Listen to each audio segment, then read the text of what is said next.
Good evening, everyone. Today we will be starting Module 6. Module 5 का जो हमने revision किया उसके बाद सबने Module 5 रीड किया था.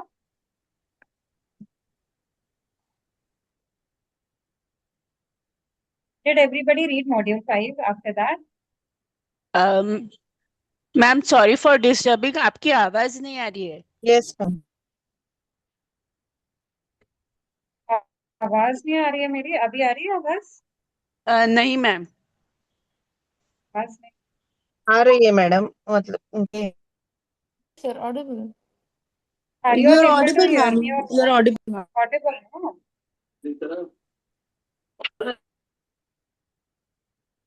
So I was asking कि Module 5 आप लोगों ने रीड किया था later on फिर.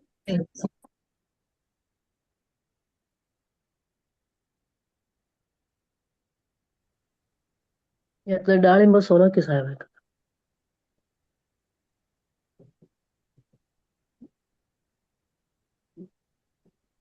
Hello. सगळी वाळलीत. Yes, कितने लोगों ने Module 4 रीड किया था? Module 5. हाँ किया था मैडम. ठीक है. सो जैसे आपके जो भी मॉड्यूल 5 के क्वेरीज रहेंगे ना, वो वी विल कवर फिर लेटर ऑन इन मॉड्यूल 6. ठीक है. सो मॉड्यूल 5 अभी जैसे हम आगे के जितने भी मॉड्यूल रहेंगे उसमें हम सारे जीन्स के बारे में डिस्कस करेंगे. करेक्ट. जैसे कि हमने लास्ट मॉड्यूल 5 में डिस्कस किया था. ठीक है. तो अभी से मैं रिक्वेस्ट करूंगी that start writing about all those jeans.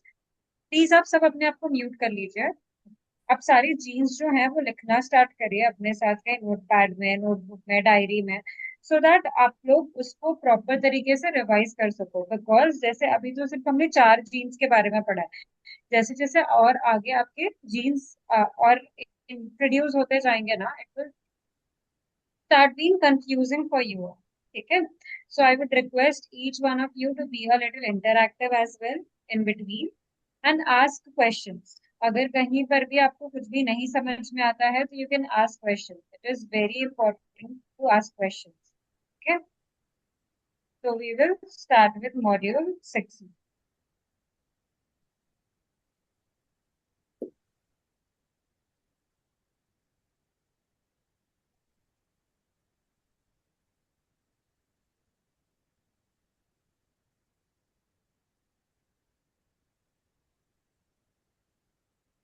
One second.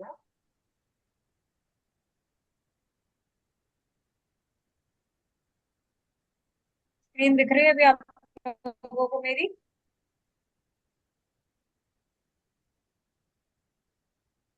Yes, Yes, my ma'am. screen is visible. Okay. Okay, so in module 6, we will discuss about nutrigenomics and chronic disease management. Now, first of all, can you tell me what is nutrigenomics?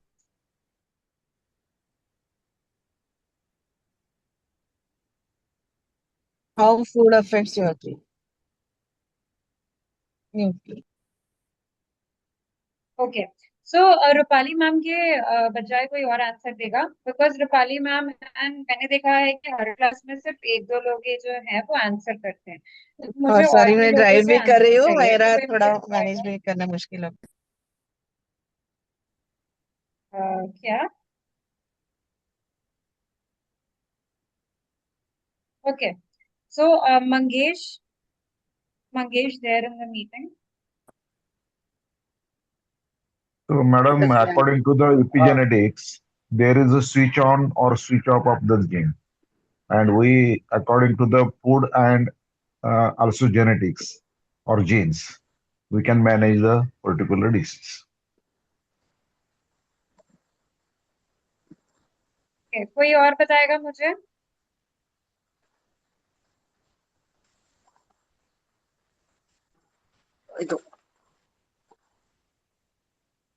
Now अभी जो answer दिया है ना वो next question में ये 2 लोग नहीं आंसर देंगे, नए लोग आंसर देंगे. ठीक है. तो nutrigenomics is basically how your food, जो भी आप खाना खा रहे हैं वो आपके जीन के एक्सप्रेशन को कैसे इन्फ्लुएंस करता है, उसे हम न्यूट्रिजेनोमिक्स कहते हैं. How your nutrients affect your genes, that is nutrigenomics. Okay, तो कैसे न्यूट्रिजेनोमिक्स अफेक्ट कर सकता है क्रॉनिक डिजीज मैनेजमेंट में। क्रॉनिक डिजीज मैनेजमेंट मतलब क्रॉनिक डिजीज क्या होता है? What is chronic disease according to you? कोई बता सकता है This मुझे? जो disease for बहुत longer पुराने period. One Disease from for longer no. Period longer time, ma'am. Those who have already given the answer, they will not give the answer. Yes, Ma'am, Adesh. Sunita, disease Adesh. Adesh for here. Longer Yeah. हाँ, yes. The disease Adesh, which tell is me what is called. the disease which is giving you pain for longer amount of times, maybe months or sometimes even years goes by, but the problem doesn't solve. Correct. Basically, chronic diseases are the diseases which develops slowly in your body. मतलब धीरे धीरे करके over the years वो आपकी body में develop होता है, and once you get that disease, वो disease काफी समय तक आपकी body में रहती है for a longer period of time, and कभी कभी life long भी रहती है, जिससे diabetes है, heart diseases है, all those are known as chronic diseases. Yeah, understood? Yes, ma'am. Yes ma'am Yes, ma'am. Now, what influences chronic diseases? Chronic diseases तीन चीजों से सबसे ज्यादा इफेक्ट होते हैं. First is genetic predisposition. What do you understand by this thing? Ma'am, कोई hereditary में issue हो सकता है, तो मतलब उनके मतलब किसी दादा को डायबिटीज का प्रॉब्लम होगा तो उसके उसके बेटे या फिर उसको पोते के भी डीएनए में इश्यूज हो सकते हैं, मतलब वो डायबिटिक के लिए ज्यादा इन्फ्लुएंस हो सकता है, मतलब थ्रू पासिंग ऑफ जीन्स, अगर मतलब फैमिली एंसेस्ट्री में ही ही इज वो मोर प्रॉब्लम प्रोन है. To getting prone, diabetes, that's the is word, getting that's the known, word, या prone. Correct. Not influence, prone to get that disease. Like diabetes वो वाला मतलब disease है through genetic SNP. Correct. When there is genetic predisposition मतलब कि जो आपको hereditary में अगर कोई डिजीज मिलती है, जैसे फॉर एग्जांपल अगर आपकी फैमिली में हिस्ट्री है डायबिटीज का या फिर हार्ट डिजीज का, ठीक है, या फिर ओबेसिटी का, तो क्या होता है कि आपका जो रिस्क है वो डिजीज होने का, लाइक अगर आपके मदर को, फादर को, या फिर फैमिली में किसी को भी डायबिटीज ऑलरेडी है, तो आपका डायबिटीज होने का रिस्क जो है वो 10 टाइम्स बढ़ जाता है. ठीक है. तो ना ही सिर्फ ये डिजीजेस का, बल्कि उसके साथ साथ जैसे कोलेस्ट्रॉल है, हाई ब्लड प्रेशर है, इन सब के जीन्स आपको है, तो वो भी आपके क्रॉनिक डिजीज को इन्फ्लुएंस करता है. ठीक है. Then next is diet and lifestyle. How does diet and lifestyle affect chronic diseases?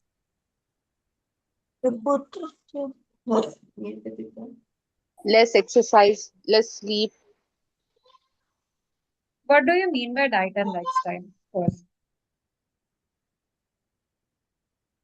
जो भी फूड हम खाते हैं वो अगर हाइजीनिक नहीं है या तो फिर हमारे लिए हार्मफुल है, ऐसा फूड अगर हम लेते हैं डेली या ज्यादा समय तक, तो वो भी अफेक्ट करता है.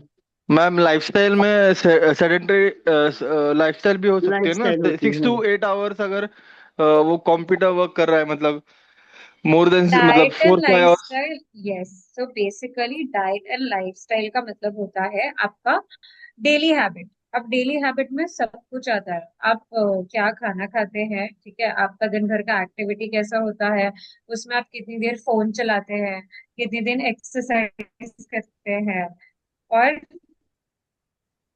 क्या खाते हैं, ठीक है, कितनी देर सोते हैं, सब कुछ जो है वो आपका डाइट और लाइफस्टाइल होता है. ठीक है. तो वो जैसा आपका डाइट और लाइफस्टाइल रहता है, दैट ऑल्सो डिफाइंस कि आपको क्रॉनिक डिजीजेस का रिस्क कितना होगा. ठीक है.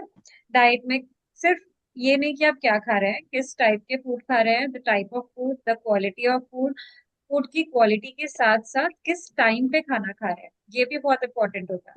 ब्रेकफास्ट किस टाइम पे आपका हो रहा है, आप उठ किस टाइम पे रहे हैं, देन आपका लंच कब हो रहा है, डिनर कब हो रहा है, those timings are also very important, क्योंकि आपकी मील टाइमिंग्स के हिसाब से ही आपकी बॉडी का मेटाबॉलिज्म भी चलता है. ठीक है. चेंजिंग मील होता है. टाइमिंग्स के साथ साथ पोर्शन साइजेस भी, कि आप जो खाने में कितना खाना आप खा रहे हैं उसमें कितना सैलेड है, कितना दाल है, कितनी रोटी है, कितना सब्जी है, ये सब कुछ भी जो है पोर्शन का साइजेस से भी डिफाइन होता है।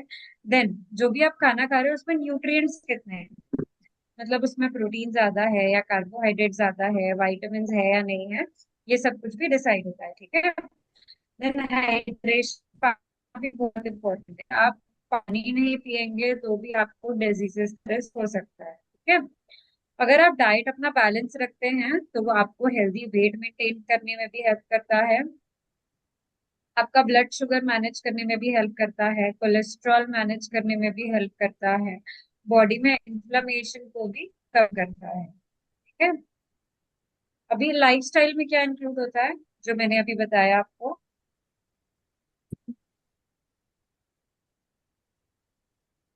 कितने बजे व्हाट डू कितना यू टाइम आप अंडरस्टैंड बाय सोते हैं, लाइफस्टाइल?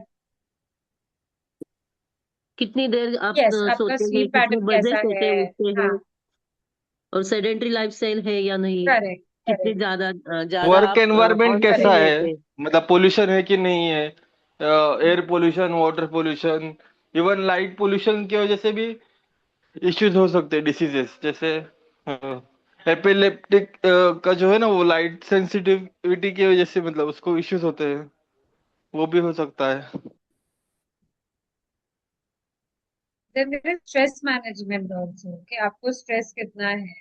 और उसके साथ साथ अगर आप स्मोकिंग, अल्कोहल ये सब कुछ करते हैं या इसके अलावा अगर कोई भी और एडिक्शन है, देन आपका स्क्रीन टाइम कितना होता है दिन भर का। ठीक है। तो इन सब चीजों के अराउंड ही आपकी बॉडी का जो मेटाबॉलिज्म है वो रिवॉल्व करता है, आपका इंसुलिन सेंसिटिविटी है, आपके हॉर्मोन्स हैं, सब कुछ आपके डाइट और लाइफस्टाइल के अराउंड ही रिवॉल्व करता है। ठीक है। The next is epigenetic modifications. What do you mean by epigenetic modifications? Gene modification. in the DNA sequence Epigenetic Without modification is DNA modification. How? बोलते Because of food, gene get modified its expression. without change in Yes. DNA And else sequence. to tell me, No, change change in in that DNA is sequence is epigenetic modification. Anybody else?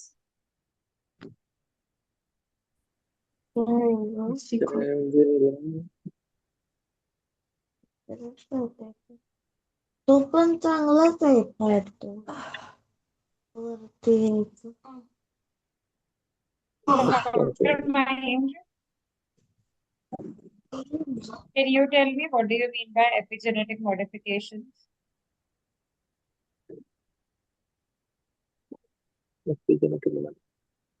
because of environment or food, gene get modified. Its expression get modified. Actually, gene nature is same, but its expression get modified. Without change in the sequence. Yes. Hmm.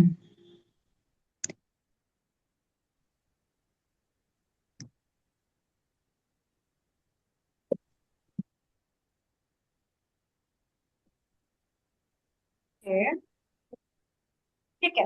So basically epigenetic modification क्या होता है? Epigenetic modification is, हमने पढ़े ना epigenetics में, DNA methylation, histone modification, किसी को याद आ रहा है? Yes, sir. DNA methylation is influenced by the food. Correct. So That is that is only folate, epigenetic B12. modification. Epigenetic हाँ, modification is change in the DNA expression, the sequence.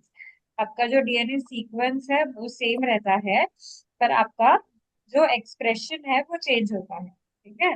और उस change expression की वजह से आपको chronic diseases का risk जो है वो बढ़ जाता है। ठीक है। तो ये आपको चीजें समझ में आई? We will move forward. yes. अभी हम देखेंगे सेपरेट सेपरेट कंडीशंस में कैसे जो जीन्स है वो इन्फ्लुएंस करते हैं। ठीक है। तो जेनेटिक इन्फ्लुएंस हम सबसे पहले हम देखेंगे obesity, insulin sensitivity and metabolism. ठीक है। तो सब इनमें मेटाबॉलिज्म के इनके लिए कौन सी चीज होते हैं एफटीओ, पीपीएआरजी और एडिपो। ठीक है, तो सबसे पहले कोई मुझे बताएगा ये मैं सारी तीनों चीज जो है वो मैं लास्ट मॉड्यूल पे बता चुकी हूँ। ठीक है, so I want you all to tell me in detail what is FTO gene. वो हंगर कंट्रोल करता है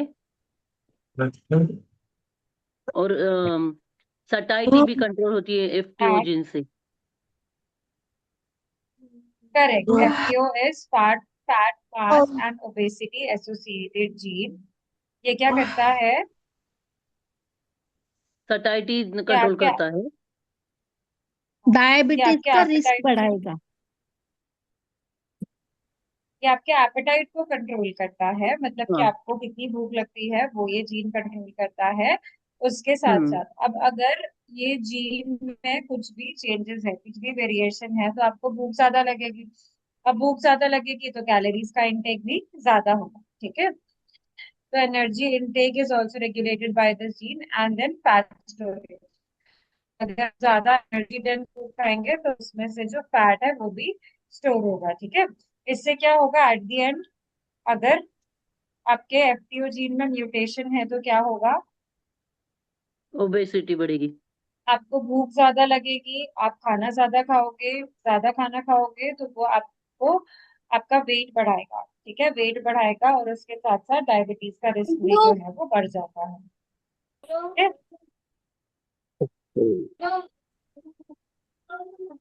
पर अगर आप इसको कैसे मैनेज कर सकते हैं, अगर आप रेगुलर फिजिकल एक्टिविटी रखते हैं, एक्सरसाइज प्रॉपरली करते हैं और खाने में प्रोटीन ज्यादा लेते हैं, ठीक है, तो आपको भूख ज्यादा समय तक नहीं लगती है। ठीक है, तो प्रोटीन के क्या क्या सोर्सेस होते हैं? नीलिमा म्यूट हुआ। ओमेगा मैम 3 म्यूट कीजिए ना। प्रोटीन के क्या क्या सोर्सेस होते हैं? Chicken, egg, animal plant based भी होता है, paneer, milk based, animal based सी सोया सी प्रोडक्ट्स, प्रोडक्ट। सोयाबीन, सी दालें भी प्रोटीन, होती है। Whey protein. Legumes. Yes, pulses also have proteins. Correct. ठीक है, तो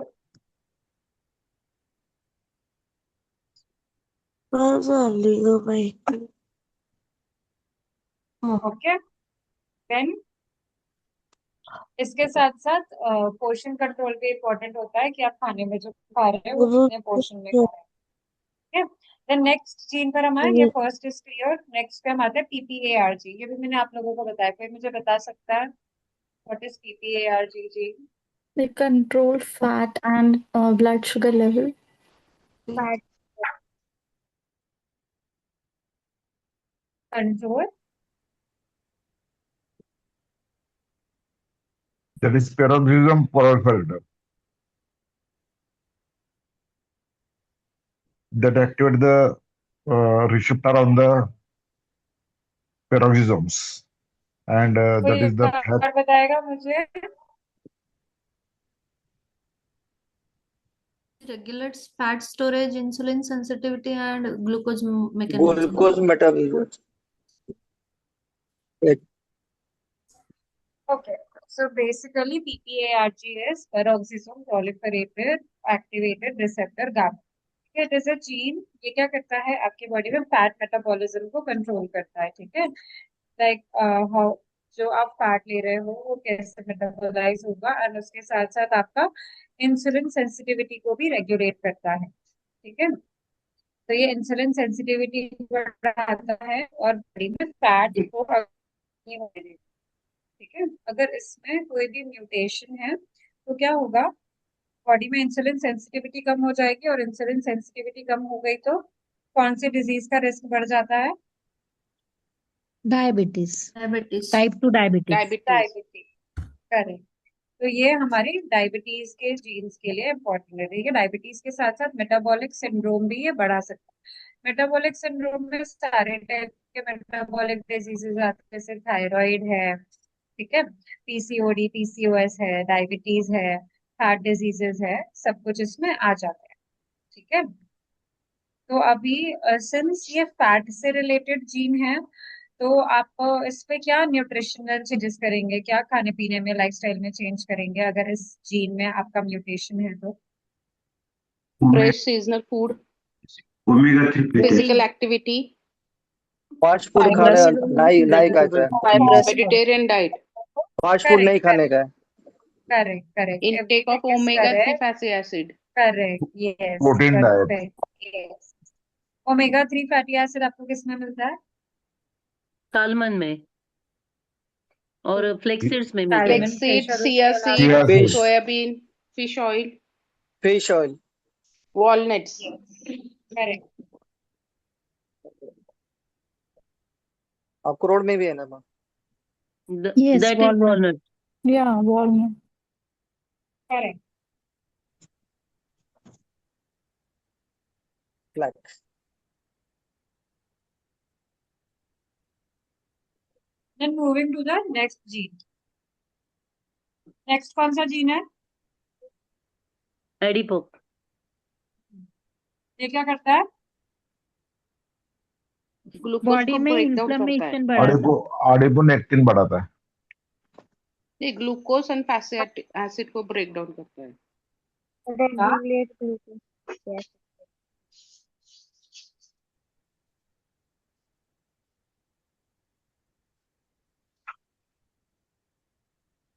can you please repeat?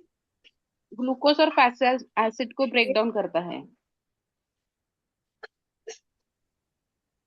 Fat, glucose और इंसुलिन ब्रेक डाउन करता है एडिपोनेट। एडिपोक जीन जो है इट प्रोड्यूसेस एडिपोनेक्टिन हार्मोन। क्या? अभी एडिपोनेक्टिन हार्मोन क्या करता है? बॉडी में ग्लूकोज रेगुलेट करता है, उसके साथ साथ फैट मेटाबॉलिज्म में हेल्प करता है और इन्फ्लेमेशन भी रिड्यूस करता है। ठीक है। नाउ व्हाट विल हैपन अगर इस जीन में म्यूटेशन है तो? ओबेसिटी बढ़ेगा, डायबिटीज हो जाएगा। ऑब्नॉर्मल फैट ज्यादा होता है, diabetes 2, heart disease. Again insulin sensitivity कम हो जाएगा, इंसुलिन सेंसिटिविटी कम होने के साथ साथ इन्फ्लेमेशन बढ़ जाएगा और उसके साथ साथ इन्फ्लेमेशन। हार्ट डिजीजेस का रिस्क जो है वो बढ़ जाता है। ठीक है।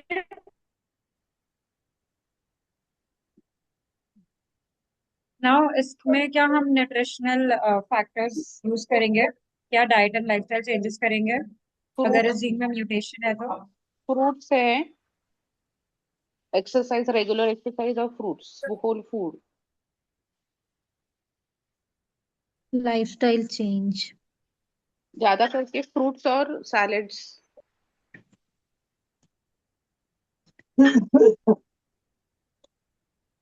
क्या चेंजेस करेंगे? ज्यादा इंटेक ऑफ फ्रूट्स, सैलेड, चलने हेल्दी का फैट। एक्सरसाइज, चलने का weight exercise. Management is important. ठीक है। उसके साथ साथ ओमेगा 3 देंगे, ओमेगा 3 मोनोअनसैचुरेटेड फैट्स देंगे, fibre is important and regular physical activity.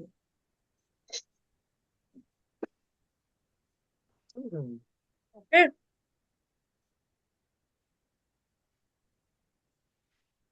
Now next coming to the genes important for diabetes prevention and management.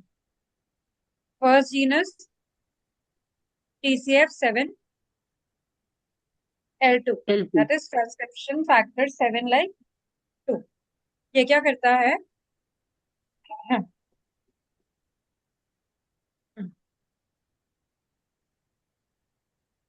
Basically ये जो जीन है ये बॉडी में इंसुलिन सिक्रीशन है। अभी इंसुलिन सिक्रीशन का मतलब क्या है, किसी को पता है? इंसुलिन का क्या फंक्शन होता है बॉडी में? मेंटेन हमें क्यों शुगर को जरूरत है कंट्रोल बॉडी करने में का। इंसुलिन सिक्रीट It करने की? Sugar level maintain. तो अगर इंसुलिन सिक्रीट न्यूट्रलाइज होगा, करना। अगर इंसुलिन बराबर रहेगा बॉडी में तो जो ग्लूकोज है वो बराबर मेटाबोलाइज हो पाएगा, राइट? राइट। Yes. तो ये जीन क्या करता है, जो बीटा सेल्स होते हैं पैनक्रियाज के, उनसे इंसुलिन सिक्रीट करवाता है।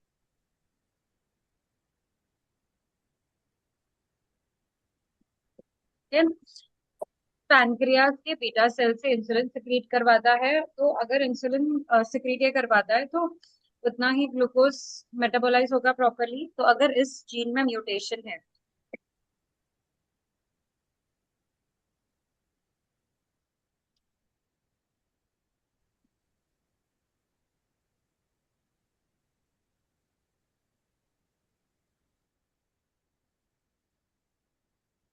तो अगर इस जीन में म्यूटेशन होगा तो क्या होगा, what will happen? Diabetes, type 2 diabetes. Insulin secretion कम होगा, डायबिटीज। मैडम आपकी आवाज कट हो रही है। अभी आ रही है आपको मेरी आवाज? जी मैडम बीच में डबल डबल आवाज आ रही है आपका। अभी ठीक है ना? हाँ हाँ हाँ ठीक है अभी। तो डायरेक्टली नहीं होगा। इस पर कहता है सबसे पहले तो इंसुलिन सिक्रीशन कम होगा। अगर इंसुलिन सिक्रीशन कम होगा तो क्या होगा, तक पहुंच नहीं पाएगा। और जब ग्लूकोज सेल्स तक नहीं पहुंच पाएगा तो ब्लड में वो बढ़ जाएगा। ठीक है, हेंस टाइप 2 डायबिटीज का रिस्क आपका बढ़ जाता है। ठीक है, समझ में आई ये चीज आपको? ये कैसे डायबिटीज का रिस्क बढ़ाता है? मैडम एक बार वापस रिपीट कीजिए। हाँ, तो बेसिकली ये जीन क्या करता है, इंसुलिन सिक्रीशन को बढ़ाता है पैनक्रियास से। ठीक है, अभी अगर ये जीन में म्यूटेशन है तो इंसुलिन सिक्रीशन कम हो जाएगा। अगर इंसुलिन कम सिक्रीट होगा तो जो आपके बॉडी के सेल्स है ना, वो सेल्स में ग्लूकोज पहुंच नहीं पाएगा। ठीक है, क्योंकि अगर बॉडी का कोई भी सेल है, ठीक है, तो उसमें क्या होता है, बॉडी के सेल को इंसुलिन चाहिए होता है ग्लूकोज को अपटेक करने के लिए, तो ग्लूकोज को सेल तक पहुंचाने के लिए आपको इंसुलिन की जरूरत होती है। तो अगर इंसुलिन नहीं है तो ग्लूकोज सेल्स तक नहीं पहुंच पाए। ठीक है, और ग्लूकोज अगर सेल्स तक नहीं पहुंच पाएगा तो आपके ब्लड में ग्लूकोज ज्यादा रहेगा। ठीक है, तो हम उसे हाई ब्लड ग्लूकोज कहते हैं, जिससे कि डायबिटीज भी कहते हैं। ठीक है, ज्यादा लंबे समय तक अगर ब्लड, आपके ब्लड में ग्लूकोज ज्यादा रहता है, उसे फिर हम डायबिटीज कंसिडर करते हैं। ठीक है, अंडरस्टूड? Yes ma'am. तो अगर इसमें म्यूटेशन हुआ, अब मैं आप जब को आपको मॉड्यूल दूंगी ना पीडीएफ, तो वो पीडीएफ से भी आप रीड करिएगा तो आपको और अच्छे से समझ में आएगा। ठीक है, फिर हम वापस से जो डाउट क्लास होगी ना, तो उसमें आपको चीजें और अच्छे तरीके से क्लियर हो जाएगी। ठीक है, so how will you manage अगर इंसुलिन सेंसिटिविटी ज्यादा है तो? High fibre diet. तो जीआई डाइट।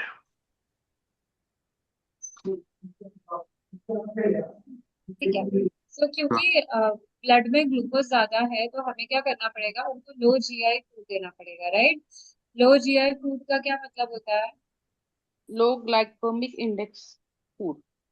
लो ग्लाइसेमिक इंडेक्स फूड, करेक्ट। लो ग्लाइसेमिक इंडेक्स फूड्स से क्या होते शुगर हैं?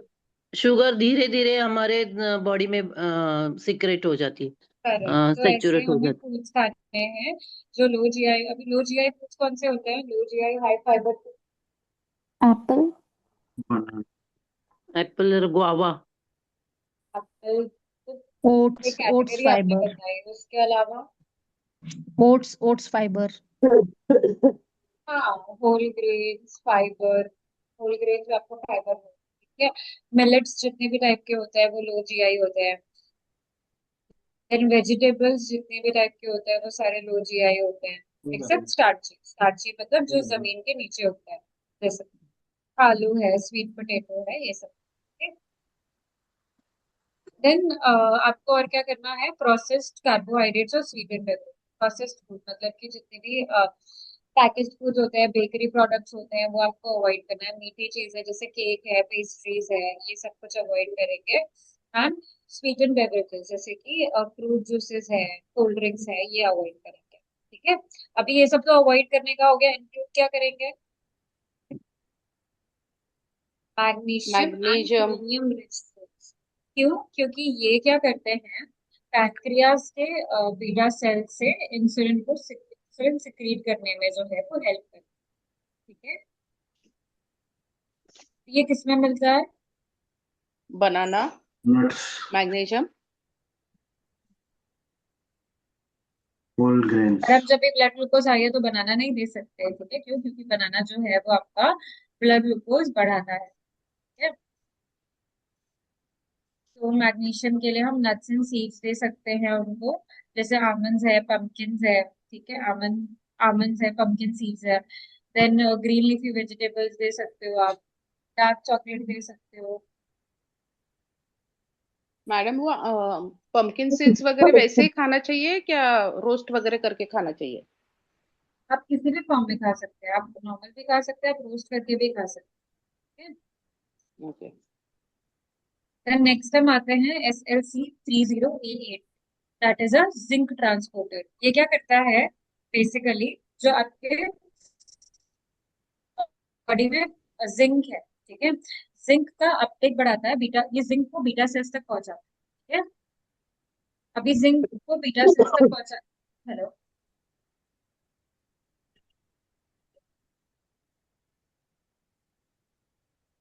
ये जिंक ट्रांसपोर्टर की तरह काम करता है, मतलब जो भी आप खाने में जिंक खा रहे हैं ना, वो जो जिंक है उसको बीटा सेल्स तक भी पहुंचाता है। बीटा सेल्स तक जिंक पहुंचना क्यों इम्पोर्टेंट होता है? क्योंकि बीटा सेल में जो इंसुलिन प्रोड्यूस होता है, वो कुछ some amount of insulin is directly dependent to zinc. ठीक है, वो जो इंसुलिन का कुछ अमाउंट है वो जिंक की वजह से ही रिलीज हो पाता है।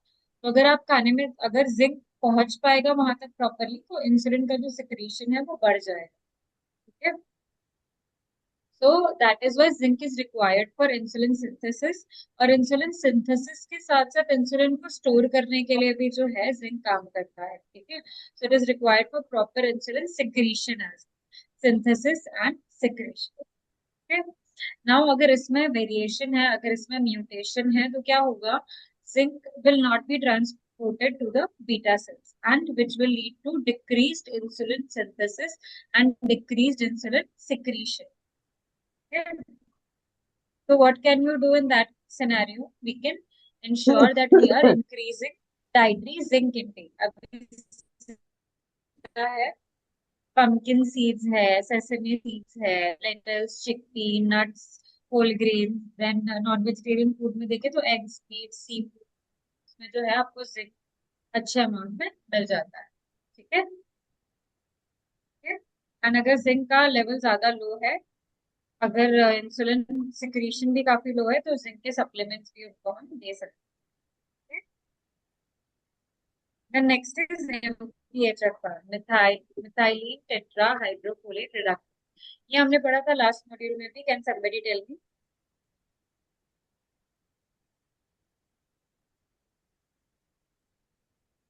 It helps in DNA synthesis and repair. Can It is somebody important for MTHFR gene?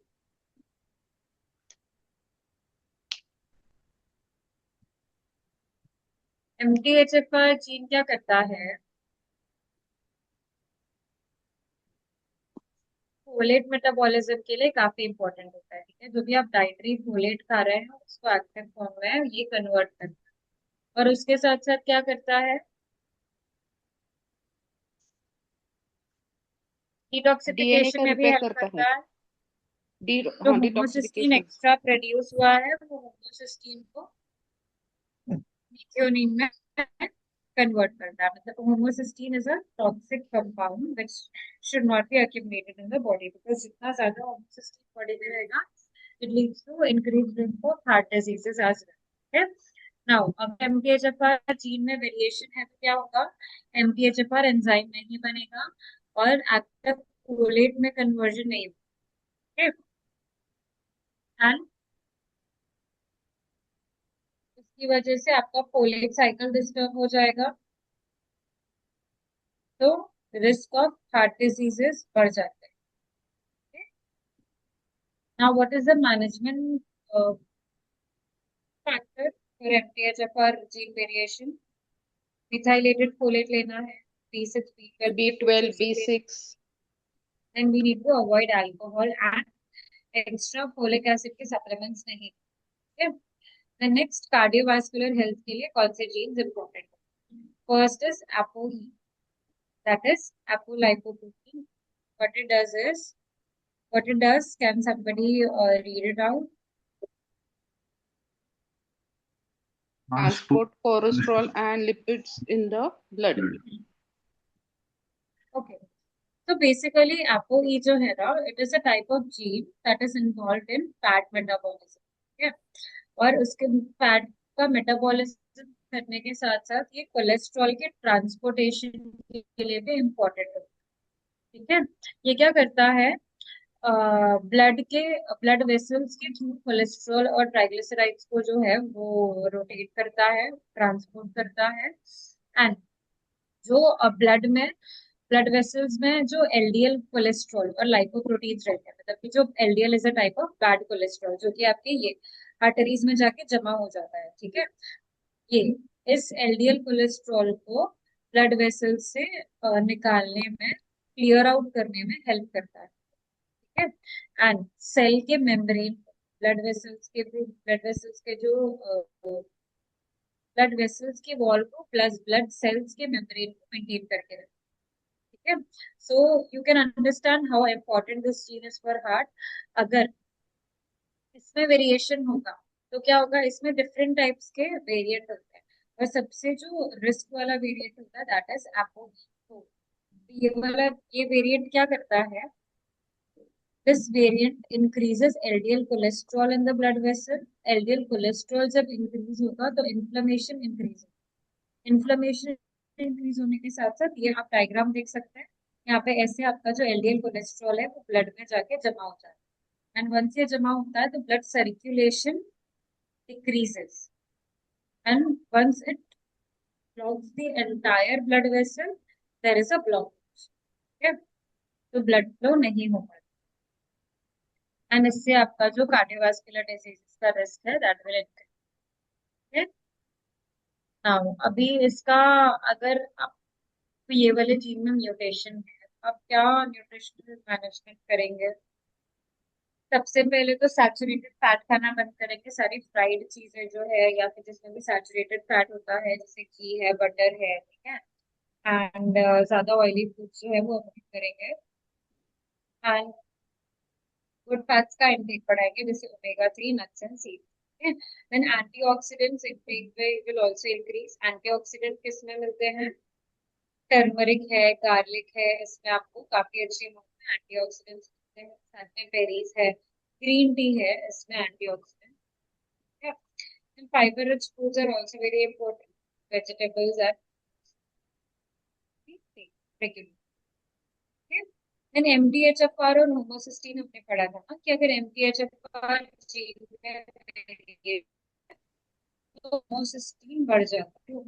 This homocysteine does is damages blood vessels, and अगर एक बार ब्लड वेसल में डैमेज हो गया तो क्लॉट का भी रिस्क जो है वो बढ़ जाता है. तो हम इसको कैसे मेंटेन कर सकते हैं? By eating green leafy vegetables, vitamins. B vitamins. B vitamins activated methyl ठीक है. देन नेक्स्ट ये एडिपोक जीन भी हमने पढ़ा था. ये क्या करता है, अगर इसमें वेरिएशन है तो एडिपोनेक्टिन लेवल्स लो हो जाएंगे और आपके ब्लड वेसल की हेल्थ जो है वो डिग्रेड हो जाएगी. ब्लड वेसल्स की अगर हेल्थ डिग्रेड हो गई तो फिर हार्ट डिजीजेस का रिस्क बढ़ जाता है. अब कैसे एडिपोनेक्टिन को प्रमोट कर सकते हो, सपोर्ट कर सकते हो? Omega 3 intake and exercise. And omega 3 Omega 3. intake. Omega 3 intake, fruits and vegetables, ठीक है, और good cholesterol जैसे. That's it. Then we will come to nutrigenomics and cancer prevention. Cancer prevention के लिए कौन से जीन्स इंपॉर्टेंट है? नाउ कैंसर कैसा होता है बॉडी में, जब भी आपका ट्यूमर सप्रेसर जीन जो है उसका एक्शन रिड्यूस हो जाता है। What is tumour suppressor gene? Basically किसी को पता है बॉडी में कैंसर कैसे होता है? मैंने आपको प्रीवियस मॉड्यूल्स में भी explain. Cells Yeah, divide there होते are. हैं, unlimited division of cells. Correct. ठीक है, देखो अभी ये जो नॉर्मल अभी ये सेल है, ठीक है, ये टिश्यू है बॉडी का, इसमें जो आपके ट्यूमर सप्रेसर सेल है, जब भी अनकंट्रोल ग्रोथ होने लगती है ना सेल्स की, तो हम उसे ट्यूमर कहते हैं।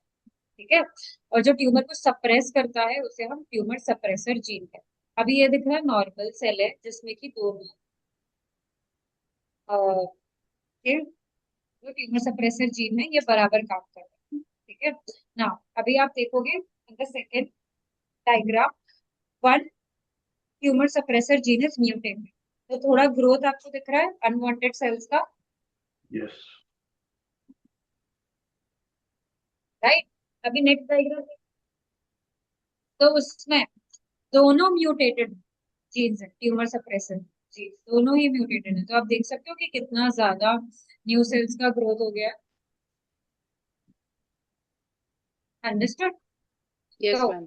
ये ट्यूमर सप्रेसर जीन अगर म्यूटेट हो जाए, इनका एक्सप्रेशन जो है that will decrease, that will increase cell growth. That is one of the reasons कि कैंसर कैसे हो सकता है। Second reason is oxidative DNA damage, मतलब कि जब आपका ये जो ट्यूमर सप्रेसर जीन है वो डैमेज हो रहा है due to extra oxidative stress. अभी जैसे मैंने आपको होमोसिस्टीन भी बताया था, तो सिस्टीन भी अगर आपके ज्यादा हो जाता है that also is DNA damage. And if your detox pathway, body का जो डिटॉक्सिफिकेशन पाथवे है that is not working properly, that will lead to increased oxidative stress and DNA damage हो जाएगा। DNA damage मतलब this tumor suppressor gene will get damaged। तो कौन से nutrients हैं जो हेल्प करते हैं कैंसर प्रिवेंशन? ये हमने पढ़ा था।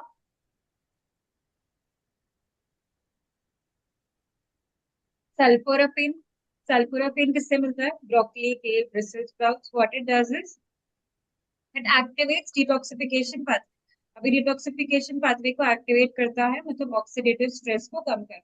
ऑक्सीडेटिव स्ट्रेस कम हुआ तो कैंसर का रिस्क अपने आप जो है वो कम हो जाएगा। ठीक है, देन करक्यूमिन, करक्यूमिन किस में मिलता है? टर्मरिक से। टर्मरिक क्या करता है? ये भी इन्फ्लेमेशन कम करता है। इन्फ्लेमेशन कम करने के साथ साथ नए सेल्स के ग्रोथ को भी, अनलिमिटेड ग्रोथ को कम करता है। ठीक है, then EGCG, EGCG is a compound जो कि आपको ग्रीन टी से मिलता है। ग्रीन टी में ये कंपाउंड जो है इट एसिड और कैंसर सेल के ग्रोथ के लिए। नेक्स्ट कंपाउंड है रेस्वेराट्रोल। रेस्वेराट्रोल आपको मिलता है ग्रेप्स और बेरीज। ये क्या करता है? अभी जो नए सेल्स बनते हैं ना, जो कि अनकंट्रोल्ड सेल ग्रोथ अगर हो, अब जब भी नए सेल्स बनते हैं तो उनके अराउंड नए ब्लड वेसल्स भी बनते हैं। क्यों? क्योंकि उन सेल्स को नरिशमेंट की जरूरत है। सेल्स को न्यूट्रिएंट और ऑक्सीजन कैसे मिलेगा?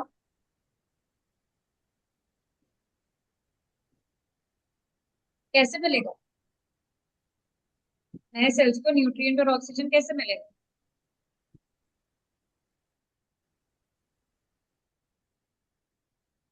ब्लड वेसल्स से। तो उसके अराउंड नए ब्लड वेसल्स बनना काफी इंपॉर्टेंट होता है। Hello, yes. Yes. तो नए ब्लड वेसल्स बनना काफी इंपॉर्टेंट होता है। तो ये जो रेस्पिरेटरी है ना, वो उन अनवांटेड सेल्स के अराउंड नए ब्लड वेसल्स नहीं बनने देते। तो जब अगर नए ब्लड वेसल्स नहीं बने तो सेल्स को न्यूट्रिएंट्स नहीं मिल पाते हैं, and once the cells are deprived of nutrients they can not grow, right. तो वैसे वो इनडायरेक्टली सेल ग्रोथ को कम करते हैं। ओके, तो chronic diseases are affected by several genes and lifestyle factors as well। ठीक है, न्यूट्रिजोनॉमिक्स क्या करता है? इन डिजीजेस को डिकोड करके हम उसको पर्सनलाइज कर सकते हैं and it can help us provide targeted nutrition. Okay, ठीक है, so we can come to the doubts now. अभी जरूरी तो नहीं सब सब कुछ क्या होगा, आप मुझे बताओ कि आपको क्या नहीं समझ में।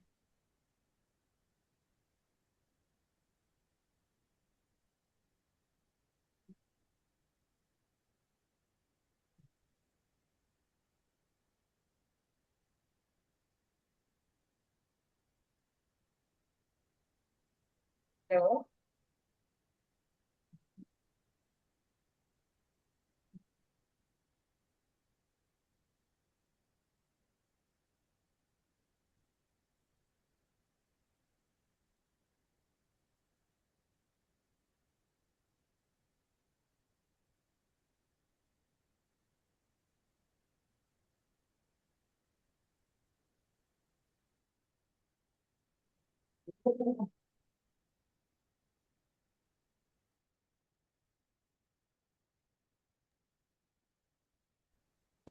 Yes, I'm not speaking. That is why you all are not able to hear me. मैं आपसे पूछ रही हूँ कि आपको क्या डाउट्स है. That is why I'm waiting. I am done with my session. I'm no doubt asking you madam. questions. Ma'am omega Doubts? Omega 3 के अपन सप्लीमेंट्स भी ले सकते हैं क्या? Yes, ओमेगा 3 के सप्लीमेंट्स बहुत इंपॉर्टेंट होते हैं आपके हार्ट हेल्थ के लिए, ठीक है? अगर आपको आपका हार्ट हेल्थ मेंटेन करना है एंड क्रॉनिक डिजीज से को प्रिवेंट करना है तो ओमेगा 3 के सप्लीमेंट्स इंपॉर्टेंट होते हैं। वो कितने दिन में 2 बार? नहीं, दिन में एक बार ही लेना है आपको। ओके, ठीक, thank you.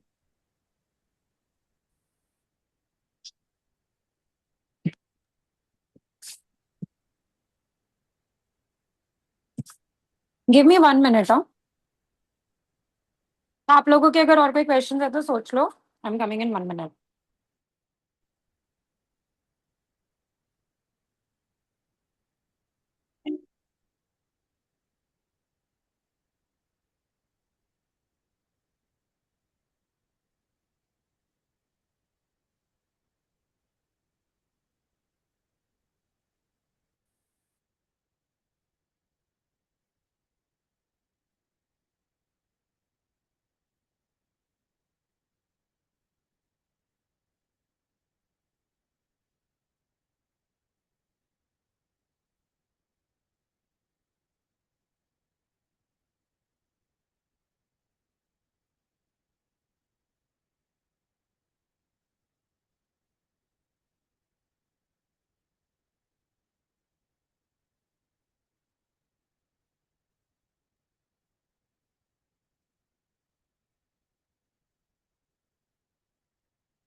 Hello uh, hello हाँ ma'am. Yes, ma'am. Yes any doubts? Ma'am hello ma'am. Yes yes हा हेलो थोडं हा डायबिटीज 2च्या बद्दल माहिती परत सांगा ना एकदा थोडीशी. क्या क्या? आप डायबिटीज हिंदी में 2 बोल सकते हैं प्लीज? के टाइप 2 हम्म डायबिटीज टाइप 2 के बारे में थोड़ा वापस जरा हम्म एक्सप्लेन करो ना थोड़ा सा. हम्म थोड़ा बेसिक थोड़ा वापस बोलो ना.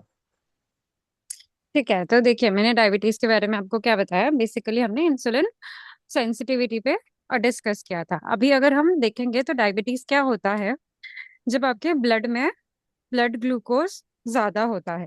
ठीक है, मतलब ब्लड में इंसुलिन. ग्लूकोज ज्यादा हाँ होता है। ज्यादा होता है. हाँ ठीक है, हाँ हाँ, तो हमें वो ब्लड से ग्लूकोज कम जी करेंगे हाँ. अगर, तो डायबिटीज नहीं तब होगा, right.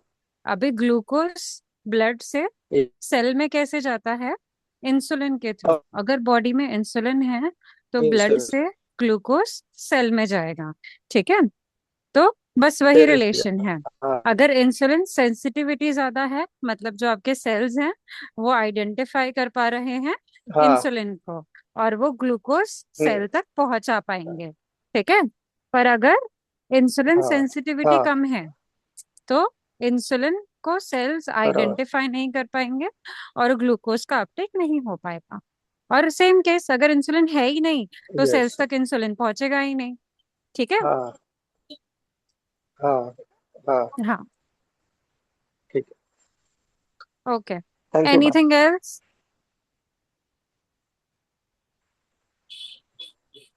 Anything else? No, madam. Ma'am hello. हाँ, यस। तो मुझे थोड़ा सा हमें ये जानना था कि जैसे कि ये डीएनए रिपोर्ट्स में हम्म जैसे किस तरह का रिपोर्ट आता है और उसमें हम किस तरह से एडवाइस किया जाता है, उसका कोई एक सी, सैंपल नेक्स्ट अगर हाँ, इसमें। That we will do in the last. अभी जैसे कि जो भी मैं आपको ये जीन्स बता रही हूँ ना, ये हम्म। सारे जीन्स आपके डीएनए रिपोर्ट में प्रेजेंट होते हैं। ठीक है, once we are done with all the genes, तो हम लास्ट में डीएनए रिपोर्ट से भी डिस्कस करेंगे। मैं आपको थोड़े थोड़े जो है वो स्क्रीनशॉट्स ऐड करूंगी उसमें, फिर मैं आपको दिखाऊंगी कि how it comes in the report also. ठीक है, क्योंकि रिपोर्ट में भी हम बहुत सारे जीन्स आइडेंटिफाई करते हैं, मोर देन 80 जीन्स जो है वो आइडेंटिफाई करते हैं, और जरूरी नहीं है कि हमें सारे जीन्स रीड करना इम्पोर्टेंट है।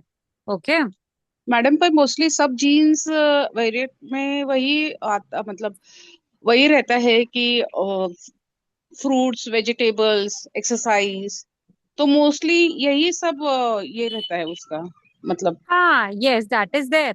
ठीक है, बट उससे आपको हम्म पता चलता है, अभी हर एक डिजीज का डिफरेंट होता है, ऐसा नहीं है कि हर डिजीज का सेम होता है। ठीक है, तो हम्म वो डिफरेंस आता है। अभी डाइट और लाइफस्टाइल तो आपको अच्छी रखनी ही है, that is hmm there, but आपको पता भी तो चलता है ना कि आपको कौन सी बीमारी का रिस्क है। तो आप क्या हम्म करोगे, आप वो टेस्ट करवाओगे, आप वो पर्टिकुलर विटामिन लोगे।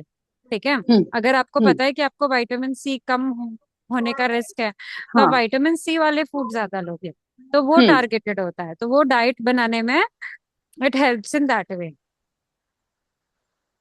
Okay ma'am. ओके, हाँ, ठीक है। So we will conclude the class. मैं आपको मॉड्यूल 6 का पीडीएफ जो है वो सेंड करूंगी, आप पीडीएफ रीड आउट करिए एंड प्लीज नोट्स बनाइए।